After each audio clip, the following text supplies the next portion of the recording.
Pushkin.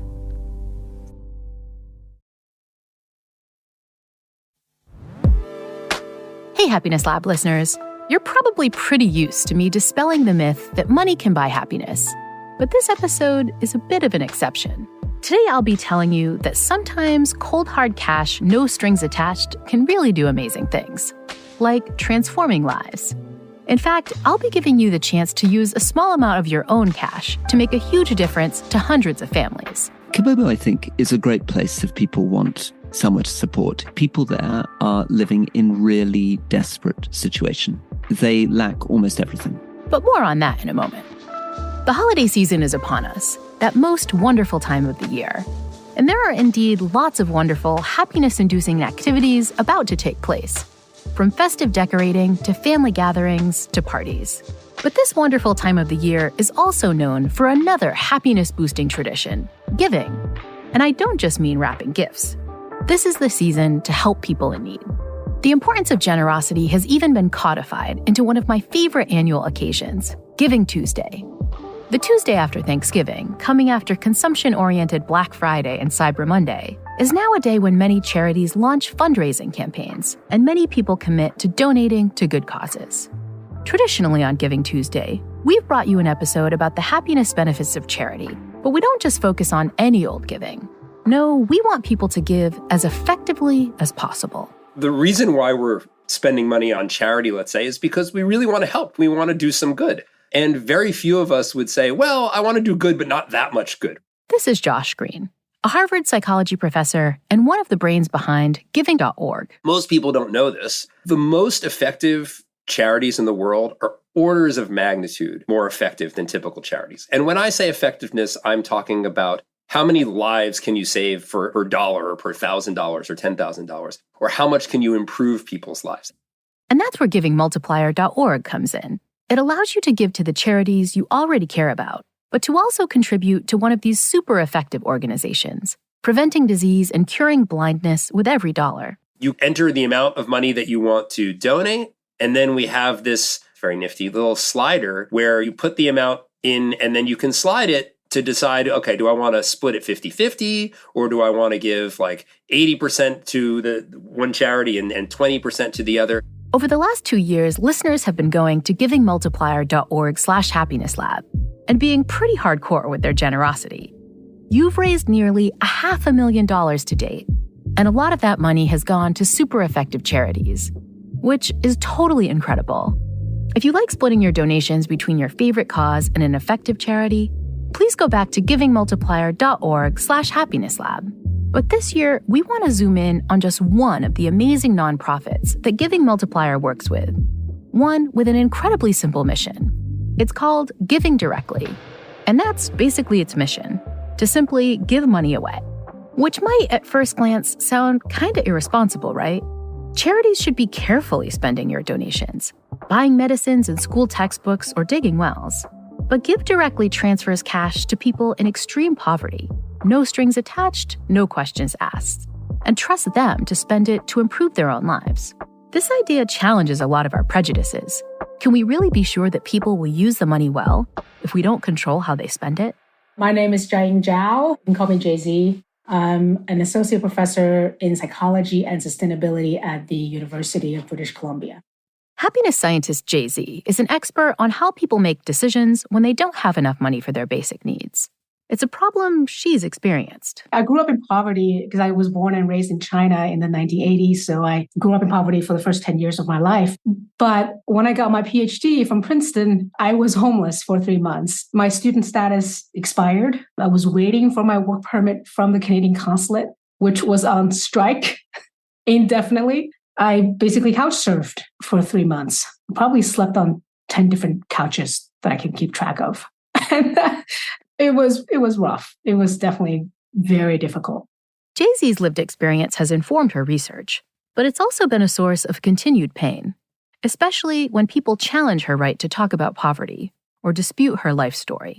I've gotten a lot of the comments from the public on, you're not really homeless. You are such a privileged person. What do you know about poverty? Then I had to tell them about my own lived experience. And then they try to discount it by saying, you're not on the street. You're not the the ones that we see on the street that are using substance and you're sleeping outdoors. And my response to that is people on the street, like the typical homeless person that we have in mind is not the actual typical homeless person in reality. People who are sleeping on the streets using substance in daylight only represent, I would say, less than 10%.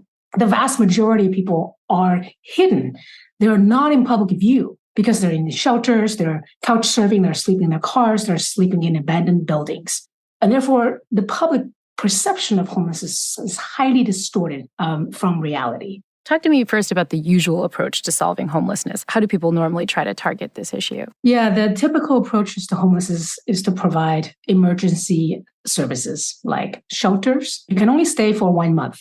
That's the kind of the maximum length of stay. Usually a social worker is assigned to you in a shelter to help you find housing and food, etc., or health services. So detox programs if you have substance use issues, etc. Those are, in my mind, paternalistic services because it's already assuming that people need somebody else to tell them what to do. That's the social workers aspect. And that I think these approaches are not working. I mean, this is not just my personal opinion. It's actually evidenced by this exploding homeless populations in North America. So it's clear that the current approaches are not helping reduce homelessness. And that's what got us thinking, is there something else we need to try? This led Jay-Z to study the effectiveness of a radical solution, one many people might consider naive or irresponsible, what are known as cash transfer programs. So cash transfer is giving money directly to people living in poverty. This can happen with some conditionality attached to it, like you need to participate and finish this, detox program to get paid, or the cash can be unconditional, meaning you're just getting the cash with no strings, no requirement attached. A lot of the current welfare programs in the world focus on asking people to jump through hoops and file applications for various income assistance or welfare programs. Those hurdles can be taxing. For people living in poverty, they have multiple jobs to juggle with. They are already short on physical, cognitive, and time bandwidth. And asking people to do extra things so they can qualify or get social assistance is, I think, actually counterproductive. And this is why we don't see a huge take-up rate of the government-provided social assistance. So I think that's partly why the current welfare programs are not really helping people get out of poverty. And another aspect of this is that the welfare programs are designed with paternalistic mindset. And by that, I mean dictate what people in poverty should and should not get. Whereas cash transfer is the opposite. It basically tells people you can do whatever you want with the cash. We believe in you. You make the best decisions for yourself. And so walk through the nuts and bolts of the cash transfer program you applied in Vancouver. How did it work?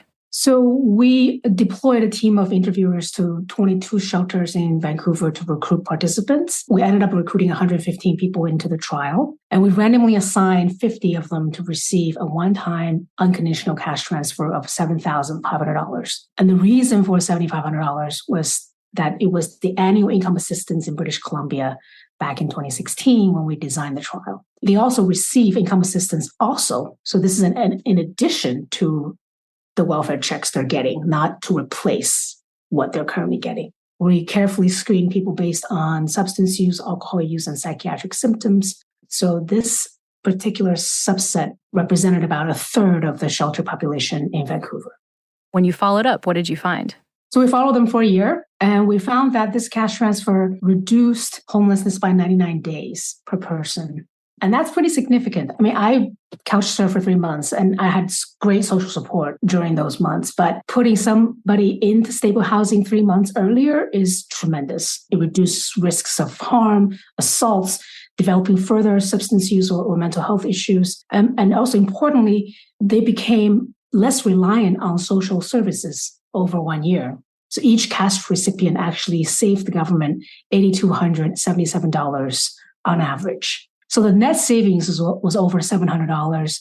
That suggests that this cash transfer is cost effective. It's less than what we currently spend on managing homelessness. But I think a lot of people have this paternalistic instinct because they start worrying that people might not spend the money on things that are good. I think there's this stereotype that low-income people are going to spend the money on drugs or quite frivolously. What does the data really say when it comes to cash transfer programs? Yeah, you point to an excellent barrier for a lot of public policy, which is people's stereotype of those who live in poverty. And I think this stereotype is not only wrong, but also harmful. It's wrong because that's not what data says.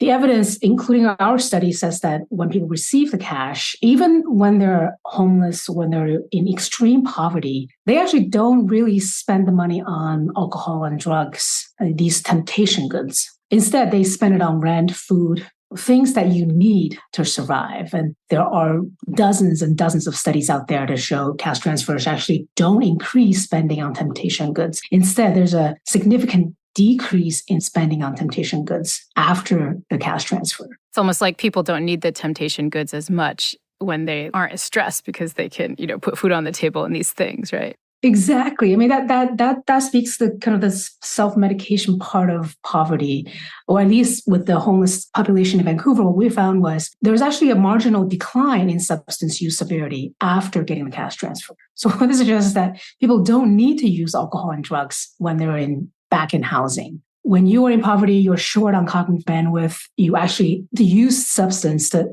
even survive on the street. Some of our participants say they actually need to stay warm with alcohol, and that's why they drink on the street. But once they get back into housing, they don't need alcohol anymore. So it's kind of a survival coping mechanism instead of the cause of homelessness in the first place. That's why this stereotype is wrong.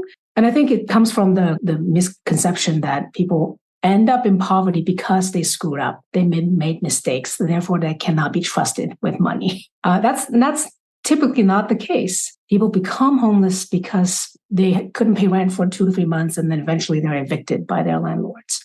And that's the primary reason for homelessness, at least in Vancouver. I just think that our idea of somebody in poverty or homelessness needs to change. That's why I did the subsequent studies after the cash transfer studies looking at public perception. The average person thinks that the cash recipients will spend more than $300 on alcohol, drugs, and cigarettes per month. That's the prediction. Whereas in reality, the spending was only around $100. It's actually less an average person spends on alcohol, drugs, and cigarettes on a monthly basis. It just seems so obvious then that we need to start using cash transfers more often to alleviate poverty. Oh, completely. So first of all, people actually, I see the system justification bias all the time. They think the governments are doing great when it comes to poverty or homelessness. What they don't know is how much we're currently spending on homelessness. In the US, the government is spending over $80,000 per person per year. So they don't know that poverty is extremely costly. If we use the $80,000 to do the cash transfers, I feel like we can actually get a lot of savings and actually reduce poverty meaningfully as opposed to the status quo. Jeezy's work shows that cash transfers, just giving people cash directly, saves money while solving tough problems of homelessness and poverty in North America. But what about extreme poverty? Well, there's one nonprofit that gives money to the world's poorest people and thinks Happiness Lab listeners can transform the lives of an entire village. We'll learn more when the Happiness Lab returns in a moment.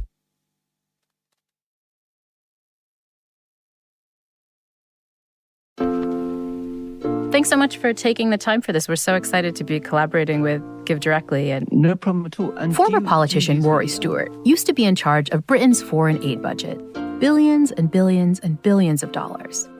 He now works with GiveDirectly, the nonprofit we're partnering with to send money straight to people in one poor village in Africa. Giving people cash directly is a very radical idea because traditionally people used to say, give someone a fish they eat for a day, teach them to fish they eat for a lifetime. And cash seems like the ultimate fish giving program. The strange thing is that when we've studied this scientifically, the astonishing revelation is that cash outperforms almost all the traditional programs.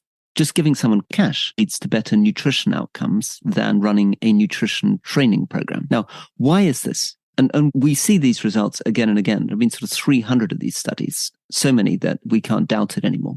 And it seems to be that the reason for this is that what people in villages around the world in extreme poverty lack is not knowledge, it's cash. So you turn up thinking that what you need to do is teach people to fish, but the truth of the matter is they either already know how to fish, but don't have the money for a fishing rod, or they don't want to fish. They want to open a bakery. And my understanding is that this is something that you came to like slowly over time, that you weren't necessarily a huge fan of cash transfers initially, but that you came around to the data. So talk about your path to changing your mind on this. When I was the minister responsible for international development in the United Kingdom, we were then spending nearly $20 billion a year on international development.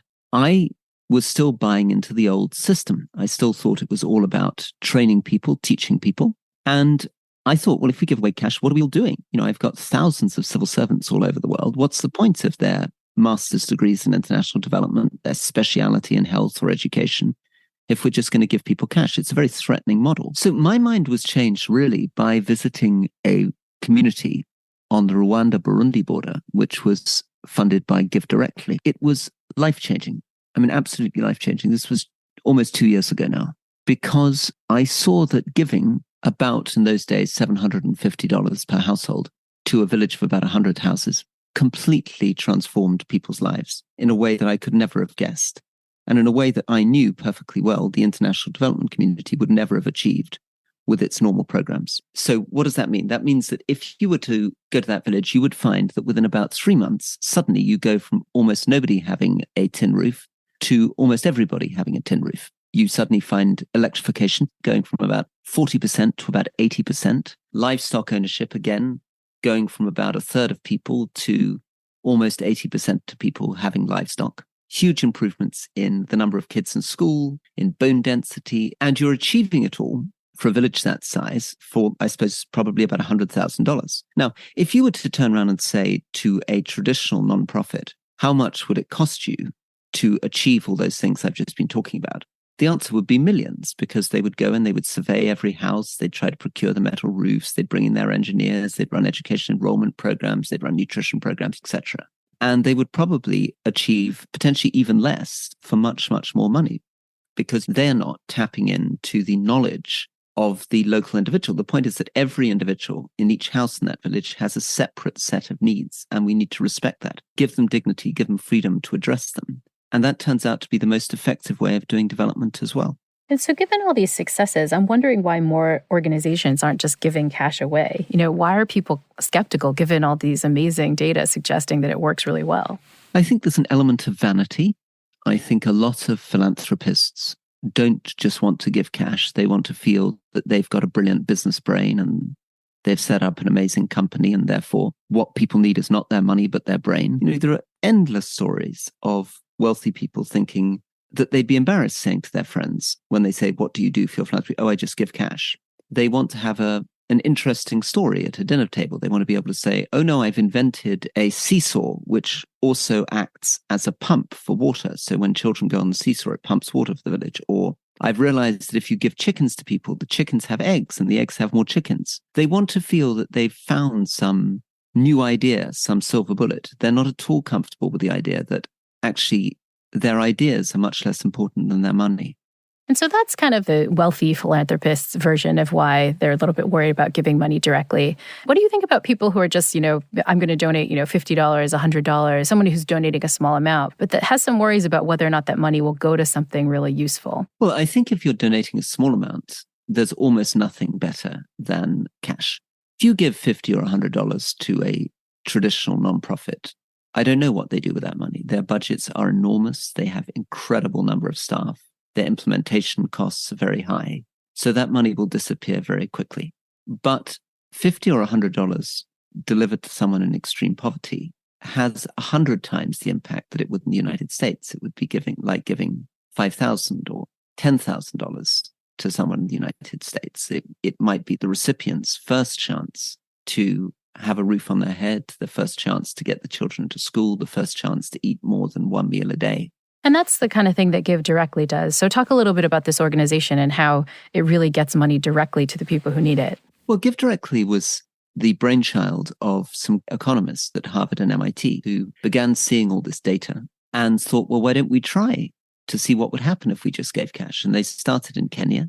And they learned by doing. Initially, they took loans from their parents and they started giving money. And the results were absolutely staggering. And it's grown since then very dramatically. GiveDirectly was the fastest growing nonprofit in the world a couple of years ago. It's funded by everything from large donations to small donations, but its key ethos is recipients first. In other words, every policy decision in the organization is determined by what is in the best interests of recipients. And above all, how do you get the most money to recipients with the least bureaucracy? And so as part of this Giving Tuesday episode, we're asking Happiness Lab listeners to consider donating to a special GiveDirectly campaign. This is a campaign that's going to be giving money directly to people in Kibobo, which is in the Kigali province of Rwanda.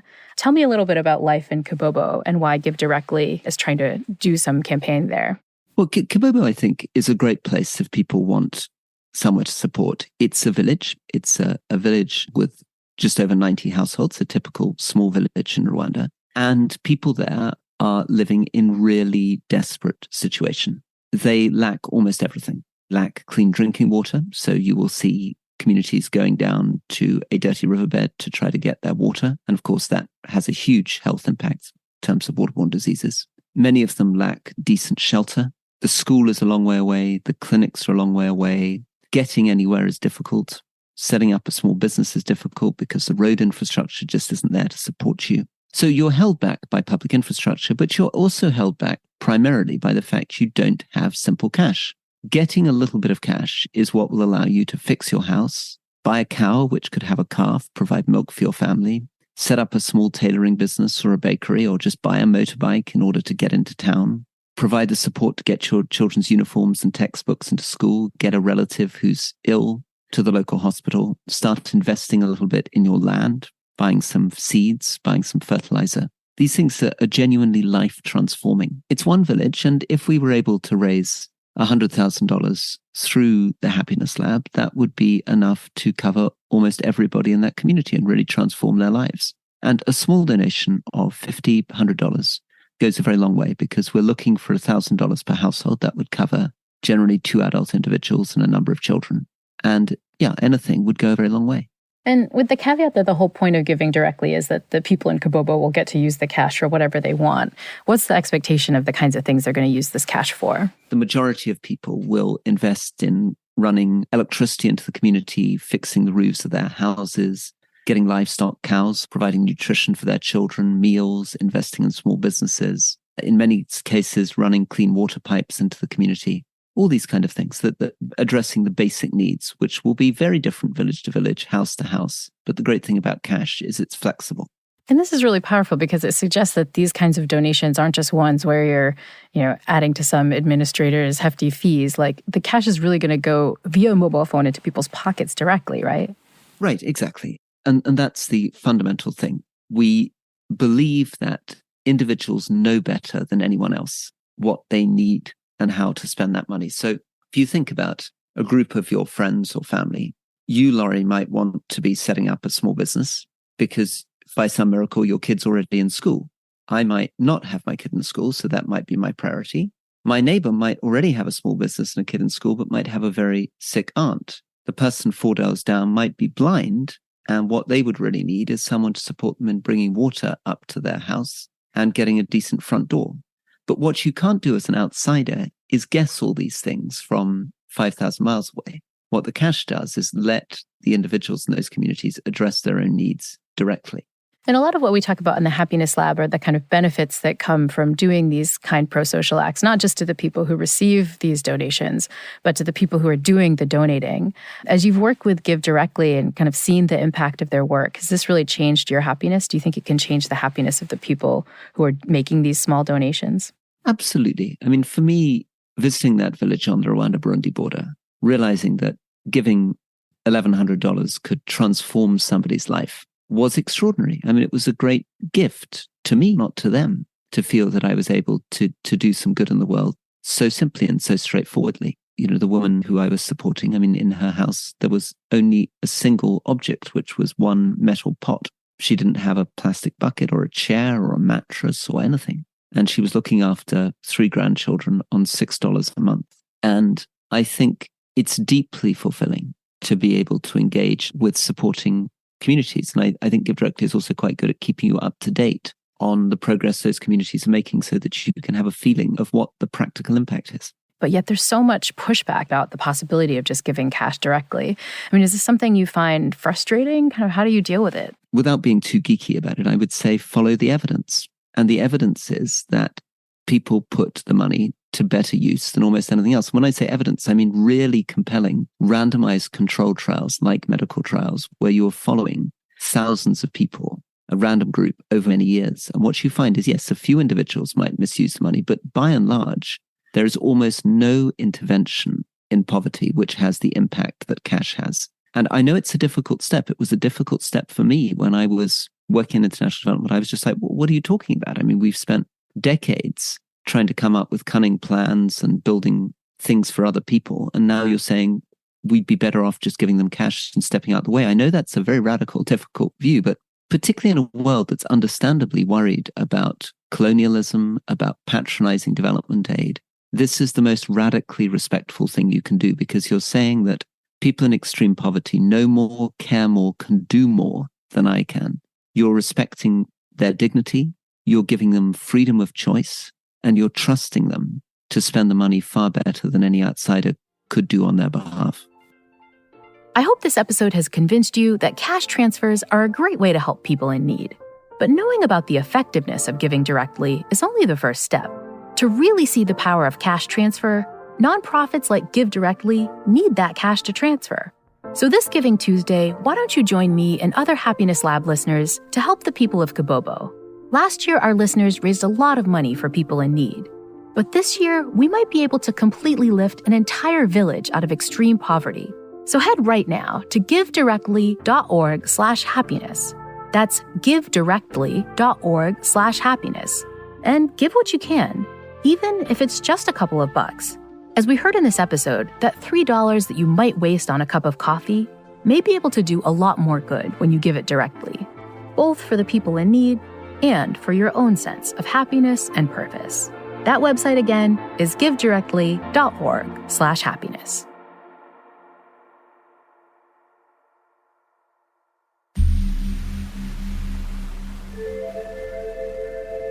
The Happiness Lab is co-written and produced by Ryan Dilley. Our original music was composed by Zachary Silver, with additional scoring, mixing, and mastering by Evan Viola. Jess Shane and Alice Vines offered additional production support. Special thanks to my agent Ben Davis and all of the Pushkin crew. The Happiness Lab is brought to you by Pushkin Industries and me, Dr. Laurie Santos.